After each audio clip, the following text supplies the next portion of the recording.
की हिंदी वाद विवाद प्रतियोगिता में आप सबका हार्दिक स्वागत है। आज की वाद विवाद प्रतियोगिता इंटरमीडिएट वर्ग के लिए आयोजित की जा रही है, जिसका विषय है पर निंदा में ही परम सुख है। अब मैं कनिका से अनुरोध करती हूँ कि वह हमें आज की प्रतियोगिता के नियमों और आज के निर्णायक मंडल से अवगत कराए। धन्यवाद हिमांशी। नियम कुछ इस प्रकार के हैं। प्रत्येक सदन से 2 प्रतिभागी एक पक्ष और एक विपक्ष में अपने विचार रखेंगे। प्रत्येक वक्ता को 4 मिनट का समय दिया जाएगा।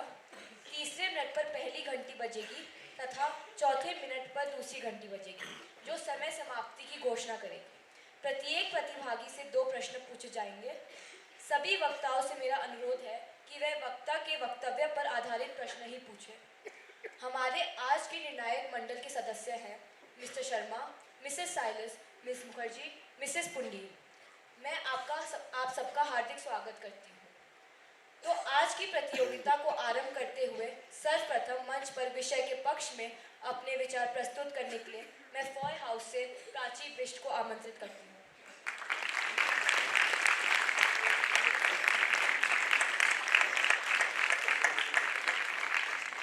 आदरणीय सभापति महोदय, शिक्षकगण, श्रोतागण एवं मेरे प्रिय सहपाठियों, आज सदन के पटल पर वाद विवाद का विषय है कि परिंदा में ही परम सुख है और मैं विषय के पक्ष में अपने विचार प्रस्तुत करने की अनुमति चाहती हूँ।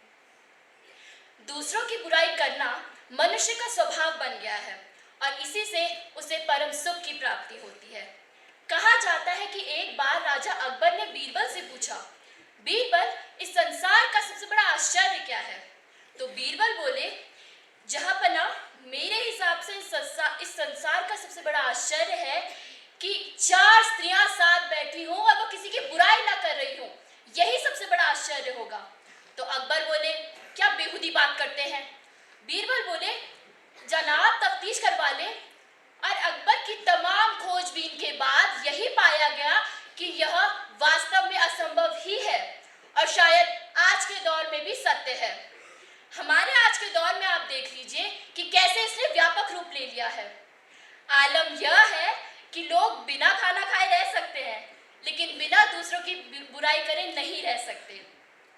और यदि खा भी लिया तो बिना बुराई करे खाना पच नहीं पाता है।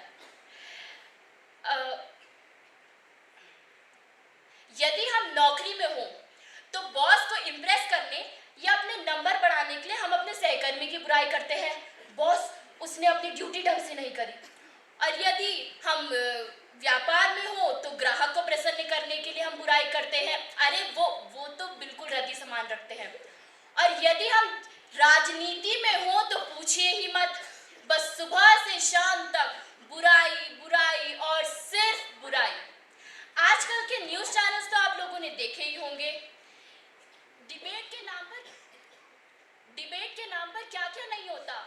जनाब, लोग एक दूसरे को पूरे देश दुनिया के सामने गालियां देते हैं और न जाने क्या क्या नहीं बोलते।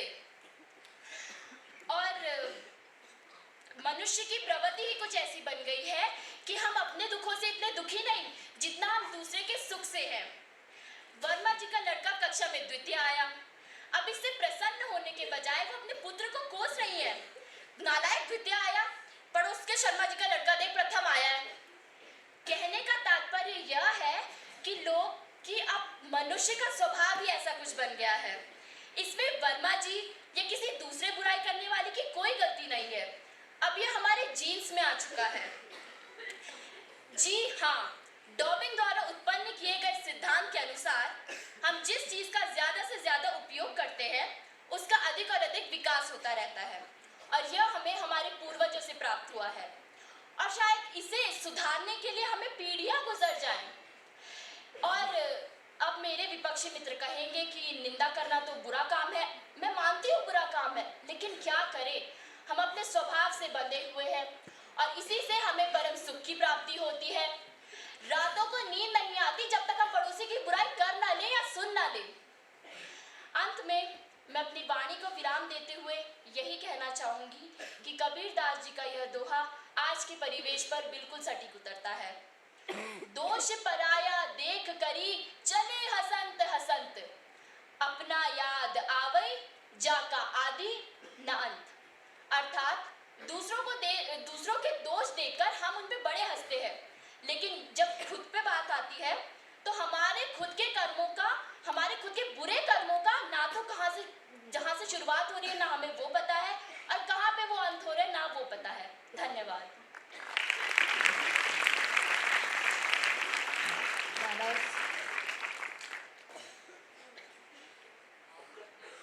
आपने अपने वक्तव्य में कहा, जैसे आपने अकबर बिजली का उदाहरण, परंतु हमारे जीवन में कुछ ऐसे भी लोग हैं जो दूसरे लोगों का आत्मविश्वास बढ़ा। आपके प्रश्न के लिए धन्यवाद। मैं सभापति महोदय की अनुमति से इस प्रश्न का उत्तर देना चाहूँगी। मेरा यह मानना है कि भले हमारे जीवन में ऐसे लोग हों जो हमारा आत्मविश्वास बढ़ाते हैं, लेकिन परनिंदा जो लोग परनिंदा करते हैं, उनकी निंदा सुनकर हम उनकी निंदा को अपनी प्रेरणा बनाते हैं। और जितने भी आज तक सफल लोग हैं, उन लोगों ने दूसरों की निंदा करने की आदत को ही अपनी प्रेरणा बनाया है, और उनके अंदर उस वजह से अपने आप को बेहतर करने का, अपने आप को और अच्छा बनाने का ऐसा जज्बा उत्पन्न हुआ है कि उन्हें और कोई नहीं रोक पाया है। धन्यवाद।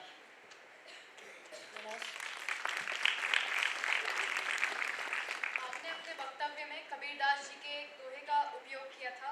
मैं आपसे पूछना चाहूँगा कि यदि आपकी कोई निंदा ही ना करे तो क्या आप उसकी दोबारा निंदा कर सकते हैं?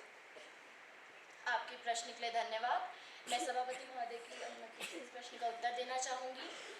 मेरा यह मानना है कि निंदा जो लोग हमारी निंदा करते हैं, वो हमारे बारे में हमसे भी अधिक सोचते हैं, जो कि एक अच्छी बात है, और वो हमें हमारे अवगुणों से अवगत भी कराते हैं। और यदि कोई मेरी निंदा करता है तो मेरे को ऐसा लगता है कि हमें अपने कर्मों पर ज़्यादा ध्यान देते हुए अपने आप को बेहतर करने के लिए अपने आप को सशक्त करना चाहिए और दूसरों पे ज़्यादा ध्यान नहीं देना चाहिए। तो मैं तो यही करती हूँ। धन्यवाद। अब मैं विषय के विपक्ष में फॉय हाउस से श्रेयांश गोयल को आमंत्रित करती हूँ।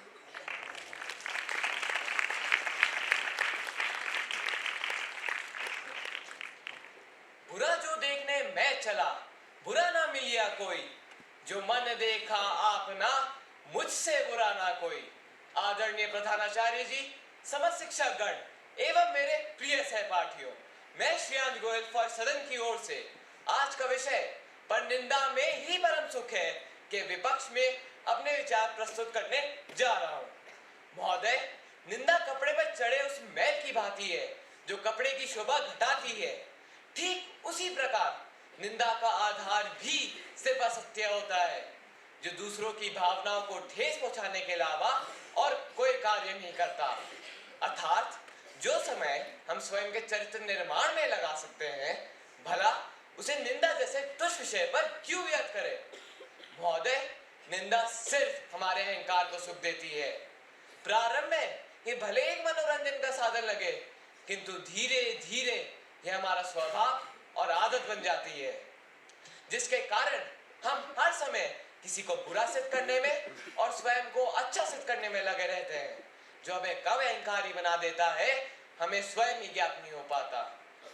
पर निंदा हमारे हृदय में असत्यता को उजागर करने का प्रयास करती रहती है।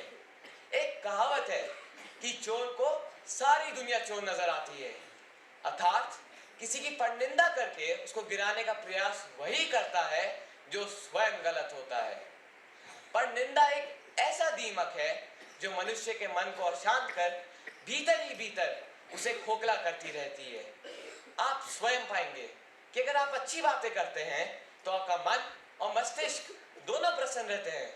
इसके विपरीत अगर आप किसी की निंदा करते हैं तो आप स्वयं हर प्रकार से अशांत रहते हैं। हमारे शास्त्रों में भी हमें अवगत कराया गया है कि निंदा करने वाला व्यक्ति दूसरों की निंदा करके स्वयं उनके सारे दोष और पापों का गुनहगार बन जाता है। कबीरदास जी ने भी कहा है कि तिनके तक की निंदा ना कीजिए, क्योंकि पता नहीं कब वह तिनका आपकी आंख में गिरकर आपको त्रास देने लगेगा। महोदय, मेरा विचार है कि संसार की जिम्मेदारी ईश्वर ने हमें नहीं सौंपी है, अर्थात अगर हम स्वयं ही अपनी गलतियों और कमियों को ठीक कर ले तो ना निंदा का कोई विषय रह जाएगा और ना हमें किसी में कमियां नजर आएंगी। निंदा एक ऐसा विषय है जो संबंधों में दूरियां पैदा करता है। उदाहरण के लिए आप कैकेयी और मंत्रा का ही किस्सा ले लीजिए। मंत्रा ने कैकेयी के कानों में एक जहरीला विष घोला, जिसके कारण राम जी को वनवास और दशरथ जी को अपने प्राण त्यागने पड़े। अगर आप अभी भी मेरे वक्तव्य से संतुष्ट नहीं है और मानते हैं कि परनिंदा में ही परम सुख है, तो आप किसी की मदद करके देखिए, किसी का सहारा बन के देखिए, तो आपको स्वयं समझ में आएगा कि परनिंदा में परम सुख नहीं है। धन्यवाद।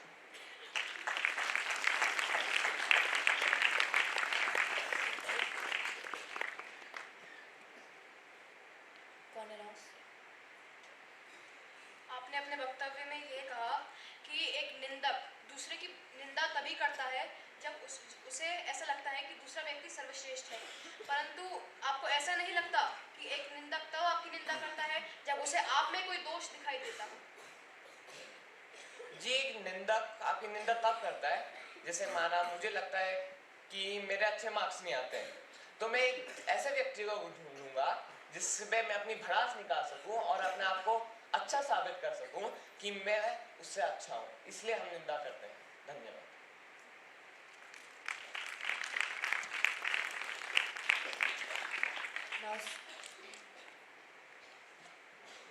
आपने अपने वाद विवाद में कहा कि हम परिनिंदा करते वक्त अपना समय बर्बाद करते हैं, बट जिन लोगों को परिनिंदा करते वक्त सुख मिलता है, परम सुख मिलता है, तो वह अपना समय बर्बाद कैसे कर रहे हैं? वो तो अपना मनोरंजन कर रहे हैं। जी देखिए, जैसा मैंने कहा था, शुरुआत में भले ही मनोरंजन का साधन लगे, किंतु धीरे धीरे हमारा स्वभाव और आदत बन जाती है। जिसको भी परनिंदा से परम सुख मिलता है, वो इंसान तो नहीं हो सकता। धन्यवाद। वाक्यांश।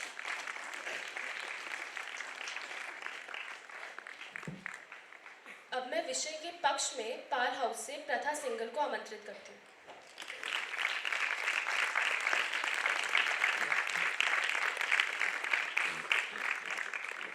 आदरणीय सभापति महोदय, निर्णायकगण, श्रोतागण एवं मेरे विपक्षी मित्रों, आज मैं विषय के पक्ष में अपने विचार प्रस्तुत करने जा रही हूँ। महोदय, परिनिंदा करना मनुष्य के लिए एक सरल कार्य है। जिस प्रकार व्यक्ति अपनी रोज की दिनचर्या को एक सहज रूप से करता है, उसी प्रकार परिनिंदा भी मनुष्य के लिए एक स्वाभाविक प्रतिक्रिया है।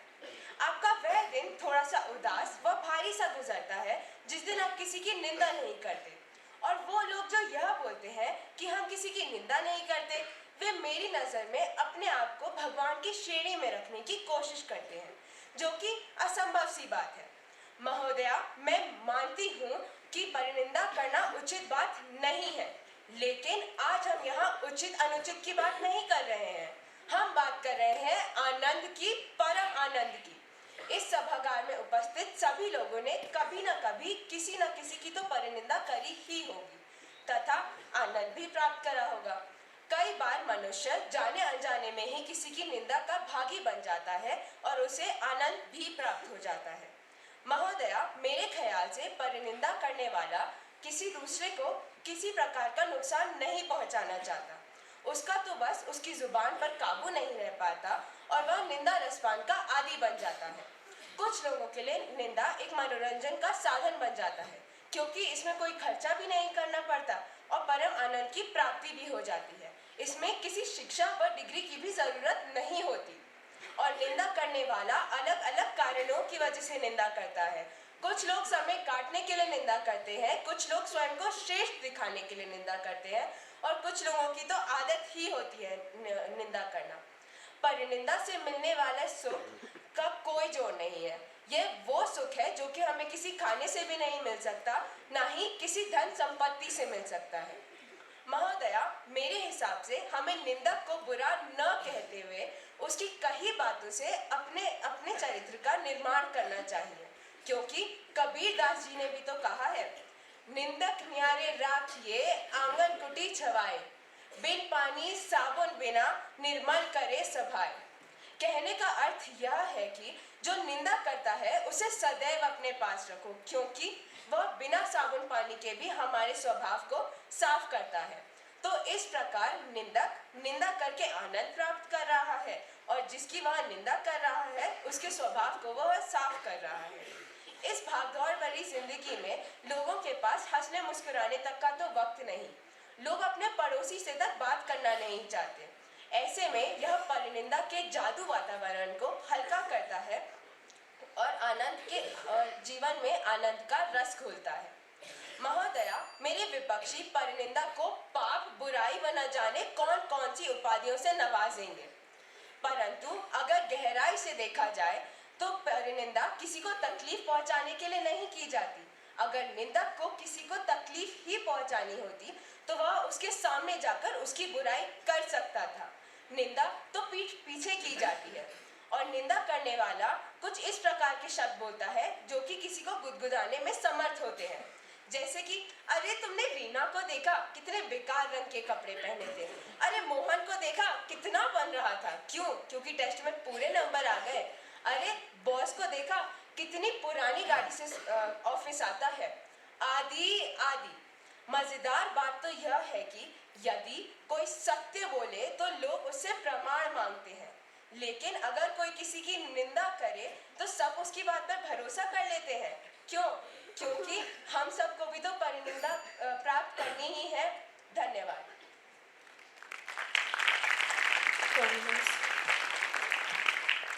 आपने अपने वक्तव्य में यह कहा कि एक निंदक निंदा इसलिए करता है ताकि वे अपने आप को श्रेष्ठ बना पाए, परंतु आपको ऐसे नहीं लगता कि किसी को नीचा दिखा के अपने आप को श्रेष्ठ बनाना किसी के अंतरात्मा को चोट पहुंचाने जैसा है? जो निंदक है वो किसी की निंदा कर रहा है, जिसकी वो निंदा कर रहा है उसको इतना शक्तिशाली, इतना मन से शक्तिशाली होना चाहिए कि उसकी कई बातों से उसे फर्क ही नहीं पड़े। और जो निंदा कर रहा है वो तो उसकी बातों से हमें फर्क नहीं पड़ना चाहिए। धन्यवाद।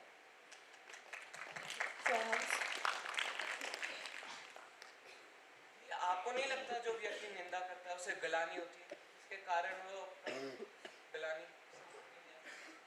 मैं आपका प्रश्न नहीं समझ पाई, आप समझाएंगे? अब अगर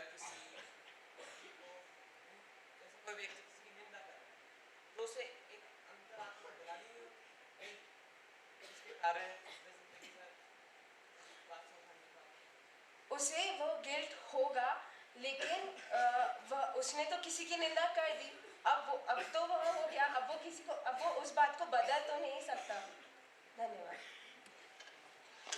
धन्यवाद प्रथा। अब मैं विषय के विपक्ष में पाल हाउस से अक्ष अग्रवाल को आमंत्रित करती हूँ।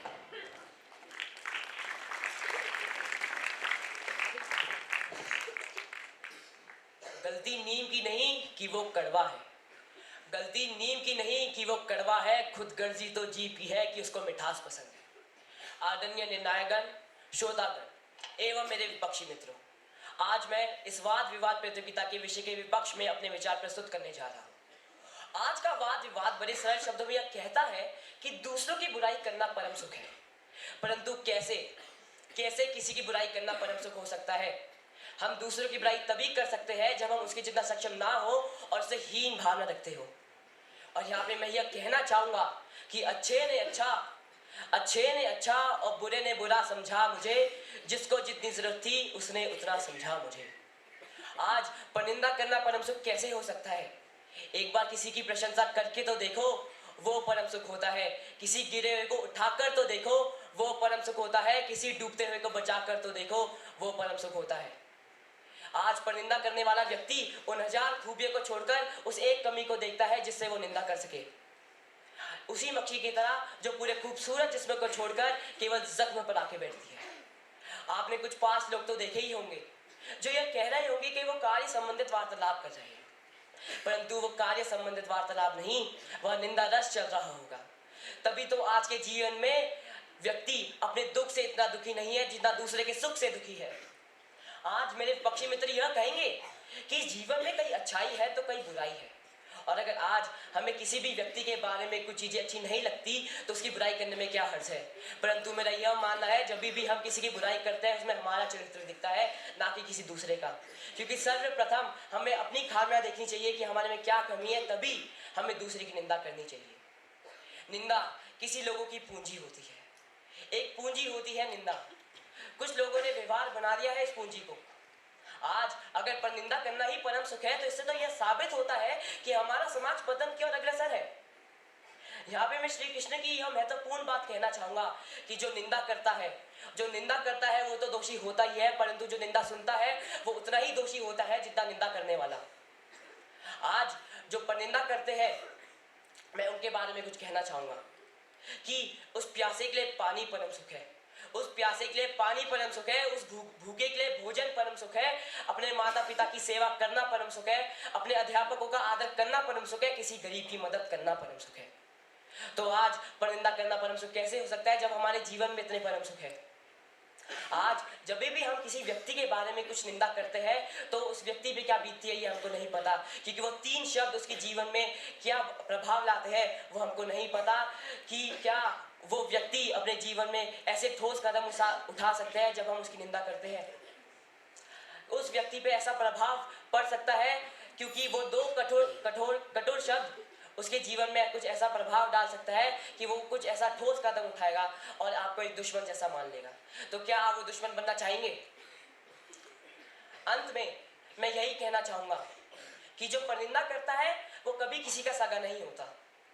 जो परनिंदा करता है वो कभी किसी का सगा नहीं होता, क्योंकि आज अगर वो आपके सामने किसी की निंदा कर रहा है तो वो जरूर आपकी भी निंदा किसी और के सामने कर रहा होगा। अब मैं परनिंदा करने वाले व्यक्तियों के लिए कुछ कहना चाहूंगा कि मैं सागर से भी गहरा हूं, मैं सागर से भी गहरा हूं, तुम कितने कंकड़ फेंकोगे, चुन चुन कर आगे बढ़ूंगा मैं, चुन चुन कर आगे बढ़ूंगा मैं, तुम मुझको कब तक रोकोगे, तुम मुझको कब तक रोकोगे। धन्यवाद।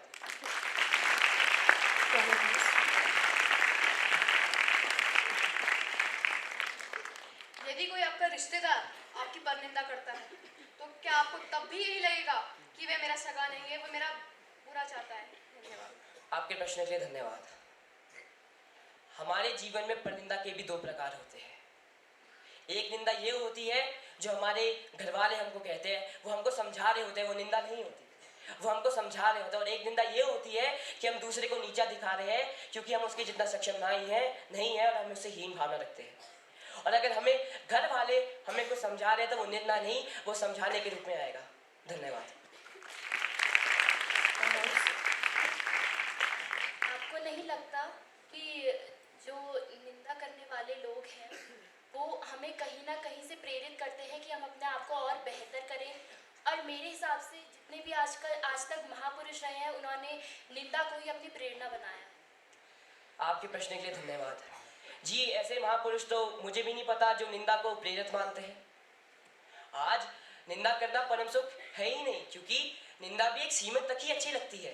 जैसे मजाक एक सीमित तक ही अच्छा लगता है। अगर हम उस निंदा को 1 दिन 2 दिन करेंगे तो वो हमको अच्छी लगेगी, परंतु उसी निंदा को हम उस व्यक्ति को रोज बोलेंगे तो जैसे मैंने अपने वाद विवाद में कहा कि वो कुछ ऐसा ठोस कदम उठा सकता है जिससे हमारे जीवन में कुछ बुरा प्रभाव पड़ सकता है।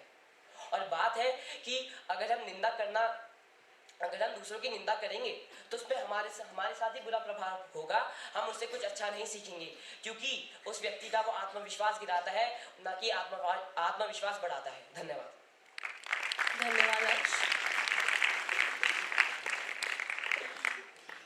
अब मैं विषय के पक्ष में एलन हाउस से अनंजया कोडिया को आमंत्रित करती हूँ।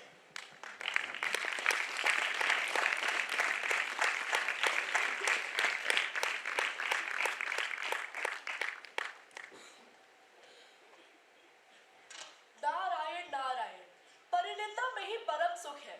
यह शब्द की उत्पत्ति नारद जी के साथ ही हो गई। वो बात अलग है कि अब इसमें महिलाओं का एकाधिकार हो गया है। सभा में उपस्थित सभी को मेरा नमस्कार।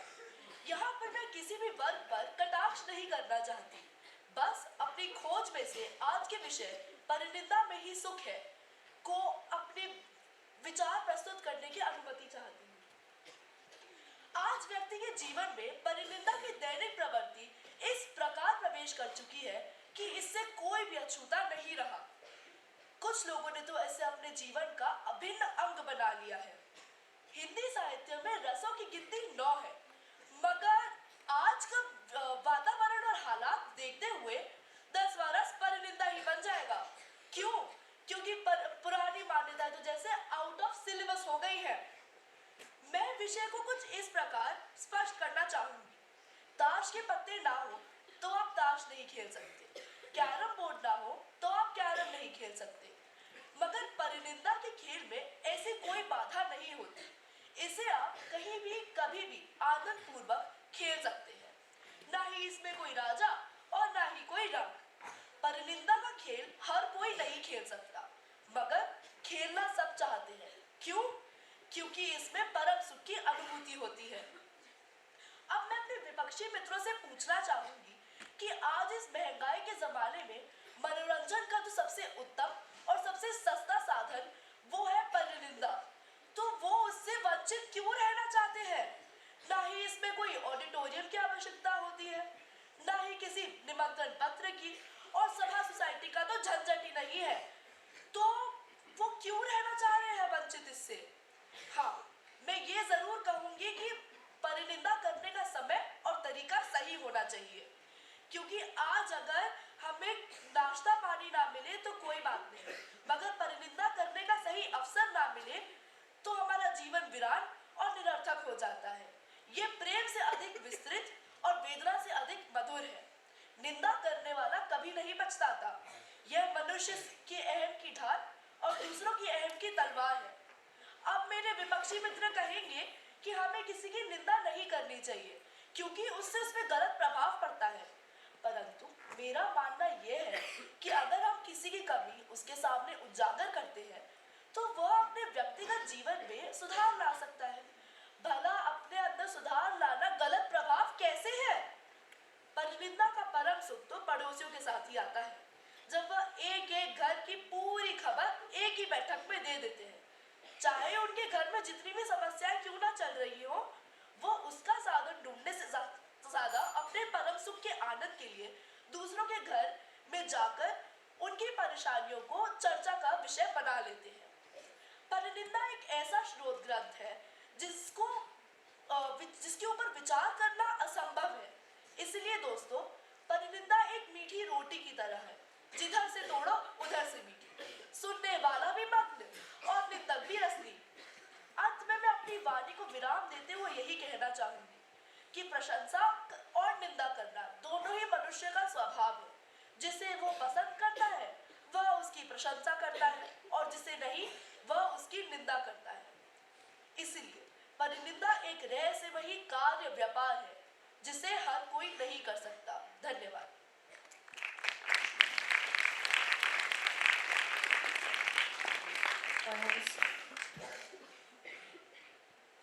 कि जिस व्यक्ति की निंदा होती है तो उसका तो आत्मविश्वास जरूरी टूट जाता है, तो परनिंदा में उस व्यक्ति के लिए परम सुख का है। आज का विषय पहले तो मैं आपको आपके प्रश्न के लिए धन्यवाद करना चाहूंगी। परिनिंदा, आज का विषय यही है कि परिनिंदा में परम सुख आपको मिलता है। उसका विषय यह नहीं कि हमें परम सुख मिल रहा है कि नहीं अगर हमारी कोई निंदा कर रहा है। हाँ, मैं ये जरूर कहूंगी कि हमारी कमियां जब हमारे सामने उजागर होती है तो सब हम अपने अंदर ही सुधार ला सकते हैं, तो उससे दोनों तरफ ही हम लोग को फायदा हो रहा है। धन्यवाद।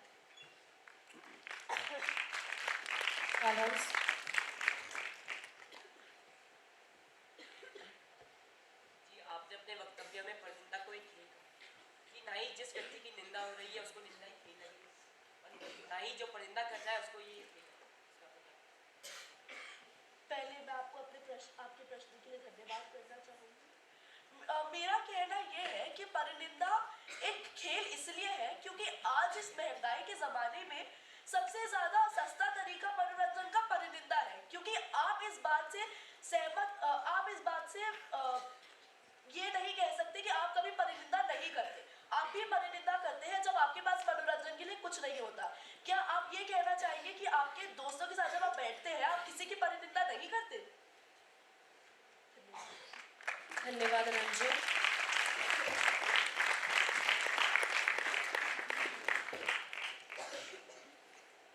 अब मैं विषय के विपक्ष में एलन हाउस से अथर्व पाठक को आमंत्रित करती हूँ।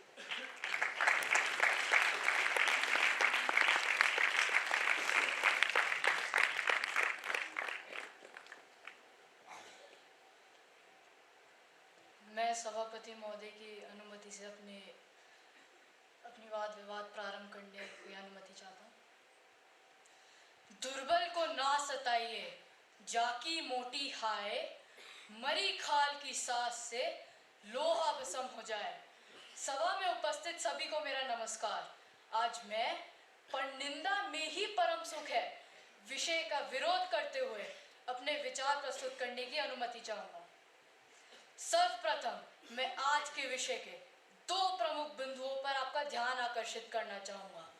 पहला शब्द परनिंदा यानी दूसरों की बुराई करना, और दूसरा शब्द परम सुख, जिस बुराई को करने से आपको आनंद की प्राप्ति हो, यानी ऐसा सुख जो आपको दूसरों को परेशान करने से ही मिलता है। मैं अपने विपक्षी साथियों को ये कहना चाहूंगा कि ऐसा सुख सिर्फ कुछ ही लोगों को प्राप्त होता है जो दुष्ट स्वभाव के होते हैं। एक अच्छा व्यक्ति कभी भी परम सुख की प्राप्ति के लिए परनिंदा पर निर्भर नहीं करता है। लोगों की निंदा करने में सिर्फ एक दुष्ट स्वभाव के आदमी को ही आनंद मिलता है। जैसे कौवा सब रसों का भोग करता है, परंतु गंदगी के बिना उसकी तृप्ति नहीं होती, ठीक वैसे ही एक परनिंदक व्यक्ति का स्वभाव होता है। परनिंदा प्रायः मनुष्य के हृदय में ईर्ष्या और द्वेष जैसी भावनाओं को प्रेरित करने का एक कुसंगत प्रयास है। तो मेरे विपक्षी मित्र ये कैसे कह सकते हैं कि इसमें परम सुख है? मेरा तो ये मानना है कि ये मनुष्य की प्रवृत्ति को आत्मघातक बनाता है, क्योंकि एक परनिंदा व्यक्ति को अपनी वस्तुओं से कभी भी संतुष्टि नहीं मिलती, बल्कि वह दूसरों के पास उपलब्ध सुविधा भोगी वस्तुओं से जलता है। एक परनिंदा व्यक्ति को कमजोर और हीन भावनाओं से ओत-प्रोत कर उसके आत्मविश्वास को खत्म कर दिया जाता है। मैं अपनी विपक्षी साथियों से एक प्रश्न पूछना चाहूंगा कि अगर कोई पड़ोस की आंटी उनकी निंदा करके उनके माता पिता से उनके बारे में कुछ कहे, तो क्या वे उस समय सुखी होंगे? शायद सभी का जवाब नहीं होगा, क्योंकि जब कोई भी हमारे बारे में निंदा करता है तो उस समय हमारे आत्मविश्वास को ठेस पहुंचती है। तो मेरे विपक्षी मित्र ये कैसे कह सकते हैं कि परनिंदा में ही परम सुख है? परनिंदा तो गुलाब के पौधे की भांति है, जिसमें सुंदर फूल तो है ही, परंतु कांटे चुभने की भी भांति होती है। यानी अगर आप परनिंदा से परम सुख की प्राप्ति करना चाहते हैं तो उस सुख में कहीं ना कहीं आपको दुख की भी प्राप्ति होगी। प्रसिद्ध साहित्य लेखक हरिशंकर परसाई ने लिखा है कि परनिंदा एक व्यंग है। उसमें उन्हें पाठकों को यही समझाने का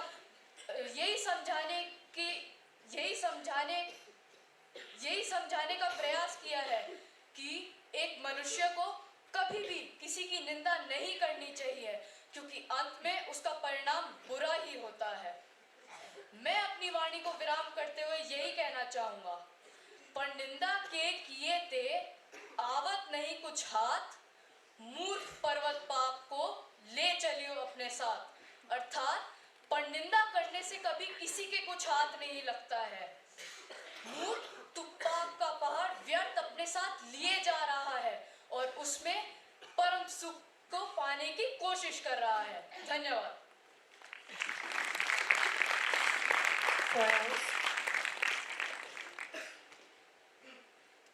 आपको नहीं लगता कि निंदा करने वाले लोग हमें हमारे अवगुणों और हमें हमारे स्वभाव से अवगत कराते हैं? प्रश्न के लिए धन्यवाद। मैं सभापति महोदय की अनुमति से इस प्रश्न का उत्तर देना चाहूंगा। आज का विषय ये कहता है कि परनिंदा में ही परम सुख है। जो व्यक्ति दूसरों की परनिंदा करता है, उसका वो चाहता है कि वह दूसरों को उनकी बुराई बता के और अपना सुख बढ़ाए, पर वो ये नहीं देखता कि दूसरों को कैसा जिस व्यक्ति का परनिंदा हो रही होती है उसे कैसा लगता है, या बल्कि जो अगर किसी को अपनी बुराई का पता चलता है, वह पूरा ट्राई करता है कि वह अपने गलतियों को सुधारे, परंतु उसे कहीं ना कहीं ईर्ष्या और द्वेष जैसी भावनाओं को भी उसको कहीं ना कहीं ईर्ष्या और द्वेष जैसी भावनाएं भी पता चलती हैं। धन्यवाद।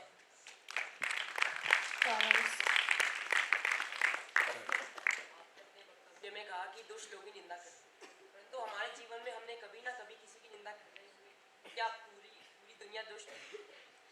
आजकल की दुनिया देख के मेरे को तो यही लगता है कि सब लोग दुस्वभाव के ही हो रहे हैं।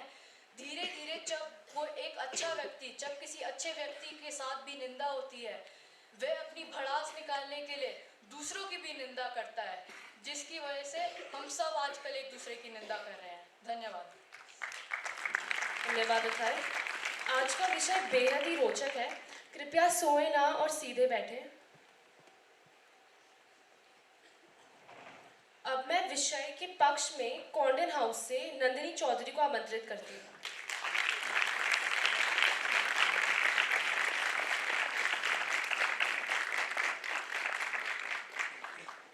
आओ बहन, चुगली करें। अरे, अब सब चौंक क्यों गए? यह तो आप सबको भी पता है कि इस ग्रह में ऐसा एक व्यक्ति नहीं है जो एक दूसरे के बारे में गपशप ना करता हो। हम सब सामाजिक प्राणी हैं और हर चीज और हर किसी के बारे में हमारी राय है। आदरणीय सभापति महोदय, निर्णायकगण, श्रोतागण एवं मेरे प्रिय विपक्षी मित्रों, आज मैं नंदिनी चौधरी कॉन्डन सदन से विषय के पक्ष में अपने विचार प्रस्तुत करना चाहूंगी। आजकल की दुनिया जो परिनिंदा के आमने सामने घूमती है, उस दुनिया में ऐसा एक व्यक्ति नहीं है जो एक दूसरे की बातें ना करता हो।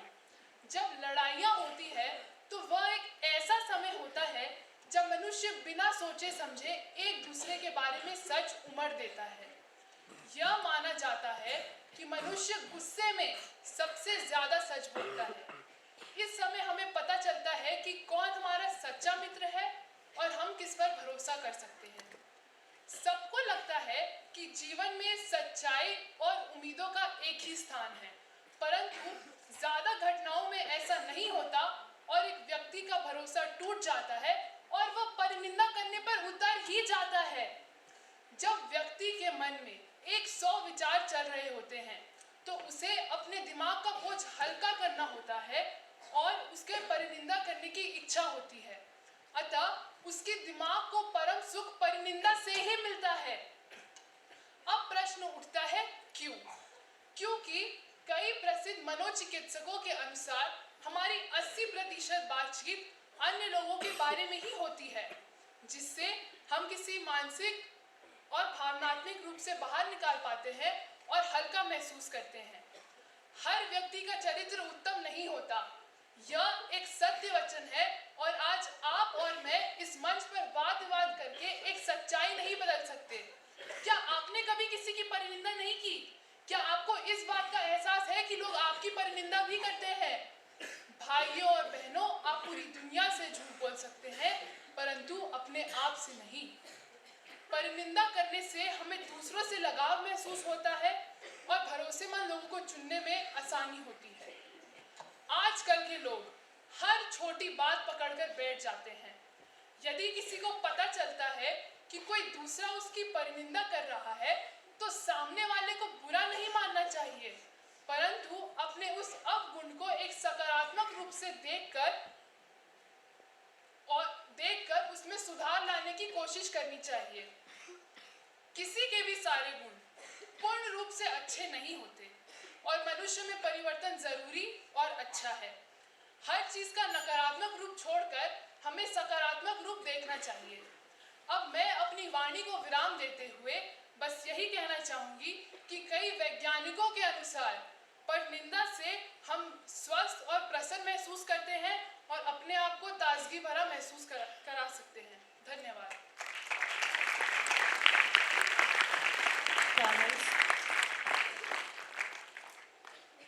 आपने अपने वक्तव्य में कहा कि हम सभी चुगली करते हैं, परंतु चुगली भी एक सीमित तक ही करी जा सकती है।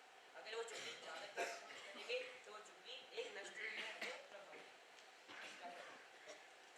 प्रश्न के लिए धन्यवाद। मेरा ये मानना है कि अगर लोग आपकी चुगली कर रहे हैं तो आपको उस पर ध्यान देना चाहिए, क्योंकि दुनिया में कोई आपका बुरा नहीं चाहता है। आप अपनी उस चुगली को एक सकारात्मक रूप से देखिए तो आपके लिए बेहतर होगा। धन्यवाद।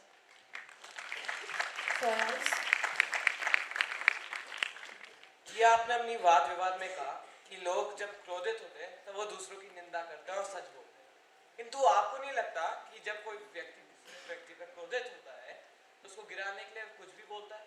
धन्यवाद। आपके प्रश्न के लिए धन्यवाद। मैं ये मानती हूँ कि जब लोग गुस्सा होते हैं तो वो कुछ भी बोलते हैं, लेकिन कोई किसी को गिराने के लिए कुछ भी तो नहीं बोलेगा। अगर वो उस व्यक्ति के बारे में सच्चाई है तो ही वो बोलेगा, ऐसे तो कोई जो मन में आएगा वो तो नहीं बोल सकता। धन्यवाद। धन्यवाद नंदिनी। अब मैं विषय के विपक्ष में कौंडिन्य सदन से चिन्मय जोशी को आमंत्रित करती हूँ।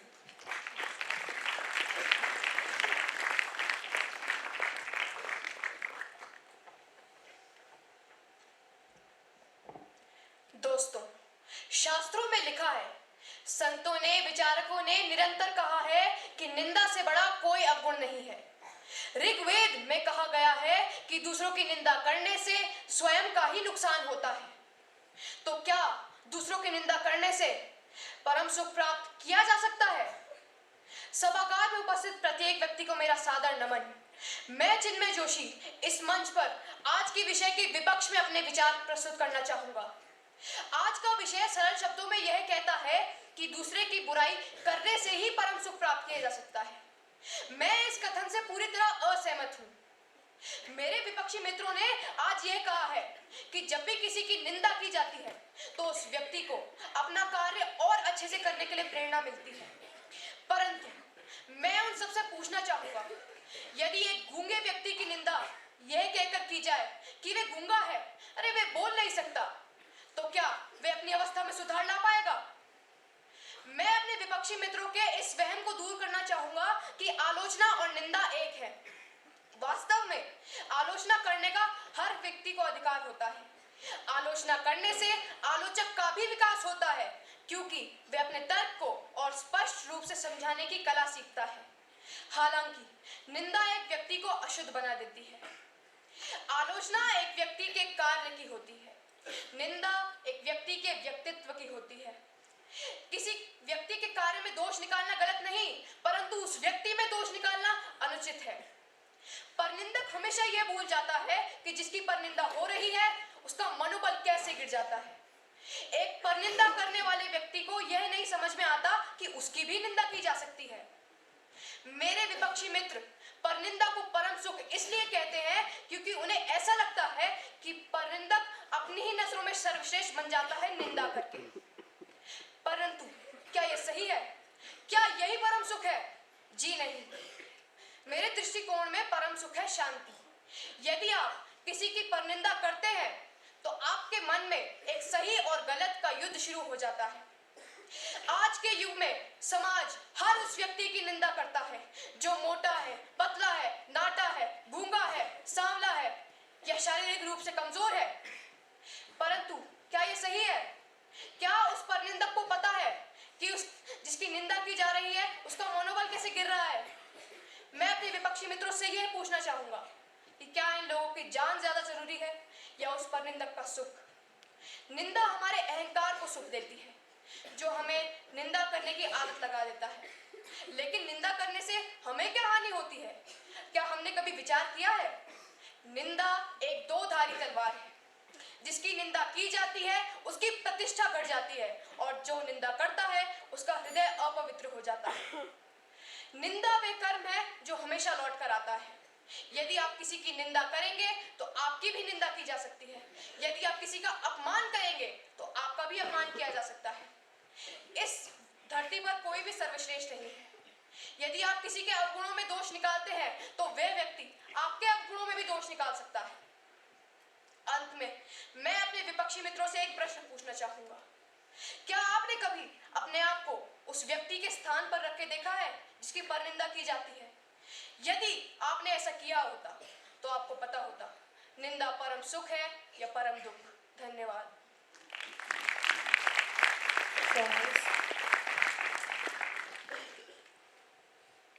जैसे कि आपने अपने वाद विवाद में कहा कि वेदों में लिखा है कि परनिंदा अच्छी बात नहीं है, लेकिन वेदों में यह भी लिखा है कि निंदा हमें अपने आप को बेहतर बनाने के लिए बहुत आवश्यक है, बहुत अनिवार्य है। आपके प्रश्न के लिए धन्यवाद। मैंने अपने वाद विवाद में ये स्पष्ट रूप से कहा था कि आलोचना और निंदा दो अलग चीजें होती हैं। आलोचना एक व्यक्ति के कार्य की होती है।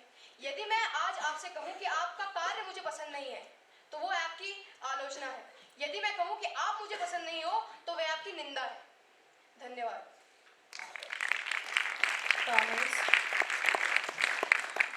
आपने अपने वक्तव्य में कहा है कि निंदा करने से आत्मविश्वास कम है। जी, ये कार्य तो हम निंदा करने वाले व्यक्ति को ही छोड़ देते हैं, क्योंकि हम निंदा को एक सकारात्मक रूप से भी तो ले सकते हैं। आपके प्रश्न के लिए धन्यवाद। निंदा को सकारात्मक रूप से नहीं लिया जा सकता। यदि आप किसी व्यक्ति से कहें कि आपका व्यवहार मुझे पसंद नहीं है, तो वह क्या कर सकता है? वह अपने व्यवहार में तो सुधार नहीं ला सकता। यदि आप उसको कहें कि आप उसका कार्य आपको पसंद नहीं है, वो आपके अपने कार्य में सुधार ला सकता है। और एक निंदक जब किसी की निंदा करता है तो उसे प्रशंसा होती है, ये मैं मानता हूँ, परंतु आपको उस व्यक्ति का भी ख्याल होना चाहिए जिसकी निंदा की जा रही है। जो बोझ उस व्यक्ति पर होता है वह आप और एक परनिंदक कभी नहीं समझ सकते। धन्यवाद। धन्यवाद चिन्मय।